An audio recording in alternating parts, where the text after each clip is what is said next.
Hello again and welcome to Chapter 2 Part 1 video notes. We got a lot to get to, so let's get going. Chapter 2 literally starts with a bang with the French and Indian War. Take a look at these pre-war boundaries with me. Anything purple is British. Anything this kind of yellowish orange is French. So as you can see, the French had a lot of land in the Americas at one time. Now what's very interesting is right here where you see these diagonal lines. This is the disputed territory. Now the French thought this was our territory, the British said no, it's our territory, and we're going to have a clash in the disputed territory. What was it called? Well, to be official, it was called the Ohio River Valley. Look here, the Mississippi River, yes, I am aware this is a stretched map, but bear with me. The Mississippi River comes up from New Orleans and then it forks. And when it forks to the right, it is called the Ohio River. So this land all around here is known as the Ohio River Valley. Over the Appalachian Mountains into the valley is where the clash happened. Now the French make a, one would say, aggressive move by starting to build forts. And the most famous fort was Fort Duquesne in western Pennsylvania, the site of modern-day Pittsburgh. Now, with a war in sight, you got to understand, the French and the English are bitter rivals. So whoever's going to win this thing is hoping to take over all the land, or as much land as possible. So should the British lose, this is not just, oh, we lost a little bit of land. This is, we've lost our livelihoods. So at Albany, New York, at the Albany Conference, Benjamin Franklin is going to put forth the Albany Plan of Union, which says that all the colonies should work together to protect each other from defeat from the French. And this would include forming a government with all the colonies. Is it important because it actually happened? No, it didn't happen.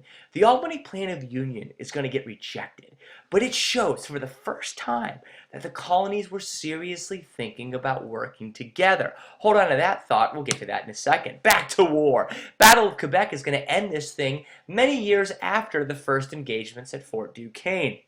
Important because Great Britain is going to send its world-famous navy to attack the capital city of New France. When Quebec falls, all of New France will fall shortly thereafter, and the war ends in 1763 with the Treaty of Paris. Two really important things for you to take from these maps. First, in the pre-war boundaries, there's lots of French land. In the post-war boundaries, I don't see any French land, and that's important. All that land that used to be French pretty much is now British. That's one. The second thing you got to understand is war is expensive, and Great Britain spent a lot of money on this war. So now that it's over, they're going to get some of that money back. One of the first things they do, King George III draws the Proclamation of 1763. It is a line. It is a line along the Appalachian Mountain chain which says, do not move west. Because if you move west, you're going to bump into Native Americans. That's going to mean more war. It's going to mean more money. So Great Britain is looking to save money. But the colonists never really had Great Britain telling them what to do. So they will not like the Proclamation of 1763 to limit their western movement. Now let's get some money, says Great Britain. Customs reform. There were many, not all, but many American business people who were not fond of paying customs taxes. Taxes on the items that they were selling abroad. One of the most famous ones was John Hancock. The customs reform put forth by Great Britain said we're going to be more active in catching these smugglers, and then when we catch them, we're going to send them to trial in Nova Scotia. We're not going to give them these local trials. So in that way, they were cracking down on smugglers. The Sugar Act of 1764 was a tax on sugar. This also was kind of empire-wide, and it was only on sugar and molasses. So it wasn't a direct, everyone felt the pain tax. But they'll get one of those in a second. They'll get that with the Stamp Act. The Stamp Act was a very small, it didn't cost a lot of money, but it was a stamp that had to go on almost all printed materials. Now this was a direct tax. This was a tax that everyone felt, and the colonists did not like it because what they would say, their famous cry would be, no taxation without representation. Because the colonists did not have representatives in Parliament. They would say, well, we've made our own laws, we've had our own taxes, but we don't like it if it comes from Parliament, if it comes from London. One of the most outspoken will be Patrick Henry of Virginia, of the House of Burgesses, and he gives a very famous speech in which he says, "Give me liberty or give me death." And he means is that I need to have representation. This is a violation of my natural right of liberty. To respond to the Stamp Act, the colonies boycott British goods. They do not buy British goods. Great Britain says, okay, this hurts us economically, so we're going to get rid of the Stamp Act. But if we ever want to do this again, we can. So the Declaratory Act says, no more Stamp Act, but watch, we'll do it again. And they do it again with the Townshend Acts. The Townshend Acts are taxes on common goods. Think Townshend touch. You can touch all kinds of common things like glass, like lead, like paper, like tea. Now, just like the Stamp Act, the colonists do not like the Townshend Acts. They're going to stage wide boycotts in 3 big cities, Philly, New York City, and in Boston.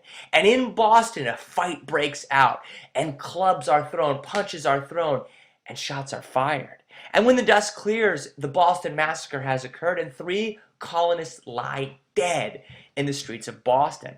When you open up the paper the next day, you're going to see this very famous engraving, which we all would know that's probably not exactly how it happened. It looks so organized. It looks like a mass execution. It wasn't that. It was more of a mass fight that got really, really ugly. Well, Great Britain feels bad. I mean, they look like tyrants. You can see it in this picture.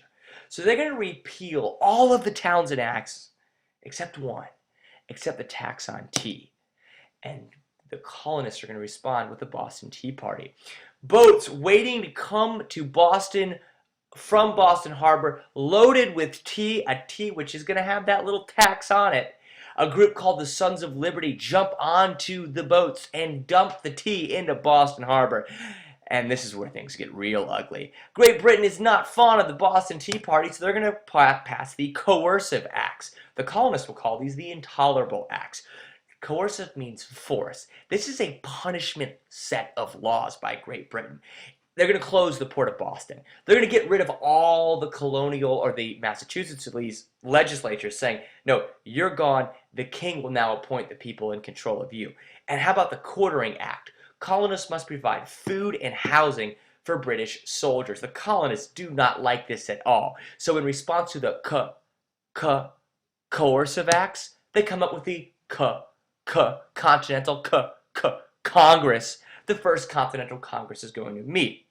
Now, they're not going to do a whole heck of a lot, but this is important because the Albany Plan of Union was the first time they thought about doing something together.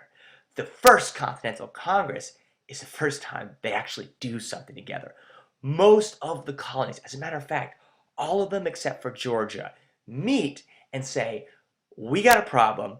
We need to be aware of what's going on. We need to stage boycotts, and we need to see each other again. In about a year, we'll meet again. We'll call ourselves the Second Continental Congress. Now, let's talk about the groups that are forming. First are the Patriots. The Patriots are going to be the colonists that are going to want complete independence from Great Britain. They don't care about their rights as English people. They care about becoming Americans. One of the most famous patriots is going to be Patrick Henry. Remember, he said, "Give me liberty or give me death." The Patriots are going to supply the troops that will be in the Continental Army when the American Revolution comes. Don't think everyone was a patriot. There were lots of people that were loyalists. These were people that stayed loyal to Great Britain, had no interest in leaving Great Britain and forming a new country. Now, the loyalists do so because they say, hey, the taxation makes sense. It's justified. Great Britain's charging us taxes to protect us, so we should stay loyal. Loyalists are going to be most strong in the South because remember back to Chapter 1, the Southern colonies had the strongest ties to Great Britain. Then there were those that just were stuck in the middle. Either they didn't know which side to be on or they didn't care which side to be on, but there were people that were neutral throughout the conflict called the Neutrals. Here's a battle. Lexington and Concord, 1775. Troops are in Boston. The troops are going to march to a little town called Concord, because Concord has a store of weapons. At least that's what the British heard, that there were weapons in Concord.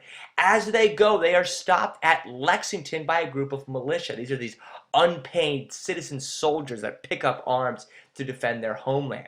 Shots fired at Lexington, shots fired at Concord, and the British have to retreat all the way back to Boston. It's not a big battle. It's, as a matter of fact, just a skirmish. It's kind of a brief, unplanned fight. But it's important because the Patriot cause does well at Lexington and Concord. Remember, the British had to retreat. And it's important because it is the first battle of the American Revolution. This war is on. Hey, remember I said they were going to meet again? They do meet again at the Second Continental Congress. All these folks come together, and this is important. They're going to do a bunch of stuff, okay? This Continental Congress, this is going to be the government throughout the American Revolution. One, this Continental Congress is going to create a Continental Army and put George Washington at the head of that army. Later, Thomas Jefferson is going to write the Declaration of Independence, which comes out of the Second Continental Congress. But first, they want peace. First, they come up with the Olive Branch Petition. They send it to King George III, and it says, don't tax us anymore. Stop violating our rights, and we'll stay as English people. We won't go to war. King George III rejects the Olive Branch Petition. War is on, and we will learn more about war in Chapter 2, Part 2.